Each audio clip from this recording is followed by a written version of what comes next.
તાપી જિલ્લાના Nizar police station વિસ્તારમાં ખેડૂતોના ખેતરમાંથી સિંચાઈ માટેની મોટર અને કેબલ ચોરીના વધતા બનાવોને ડામવા માટે પોલીસ એક્શન મોડમાં આવી છે. નિઝર પોલીસ બાતમીના આધારે ઓપરેશન પાર પાડી મોટર અને કેબલ ચોરીના ગુનાઓને ભેદ ઉકેલી નાખ્યો અને 3 દીઠા તસ્કરોની ધરપકડ કરી છે.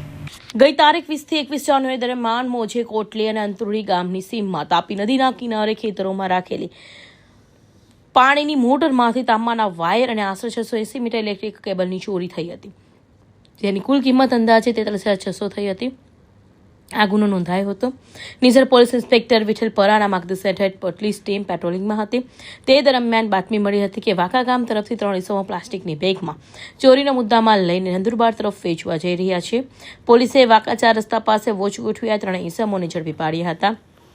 પૂછપરછ દરમિયાન તેઓએ અંતુલી ગામની સીમમાંથી ચોરી કરી હોવાની કબૂલાત કરી હતી.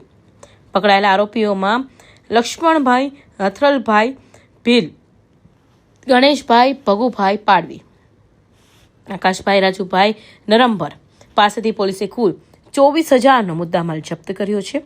ત્યાં 15 કિલો તાંબાનો વાયર, 1 નંગ પાણીની મોટર અને 100 મીટર કેબલ છે. શાદિક પઠાણ, હિન્દ ટીવી ન્યૂઝ, તાપી.